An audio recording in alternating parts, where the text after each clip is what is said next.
साबिक वफाकी वज़ीर फैसल वाडा ने तहरीक इंसाफ के सेनेटर सैफुल्लाह अबड़ो पर पैसे देकर सेनेटर बनने के इल्ज़ामात लगा दिए। उनका कहना था कि अबड़ो साहब को चेयरमैन तहरीक इंसाफ नहीं जानते थे, हम भी उनको तब जान दें जब उनका टिकट मिला था।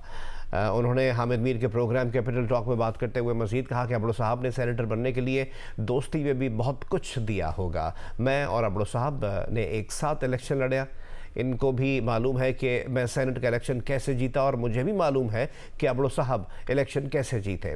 सिंध में सेनेट के इलेक्शन के लिए एक वोट की कीमत 16 करोड़ रुपए थी।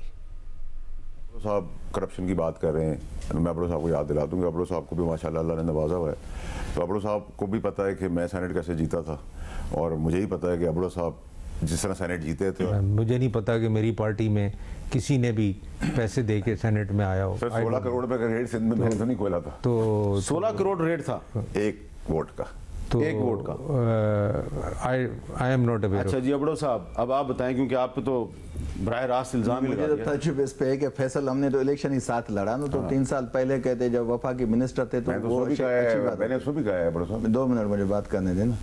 तो उसी वक्त वो कहते तो बेहतर था ना। सिंध में तो 65 सीट्स थी अपोजिशन की, उस पे सीट्स निकल रही थी, किसी को क्या था, एक सीट ही उसमें स्लिप हुई। अबड़ो साहब को उस वक्त तो खान साहब नहीं जानते थे ना जब टिकट मिल रहा था। अबड़ो साहब को सबने जाना, अच्छे इंसान है, मैं बुराई होती तब भी इनके मुंह पे कर देता।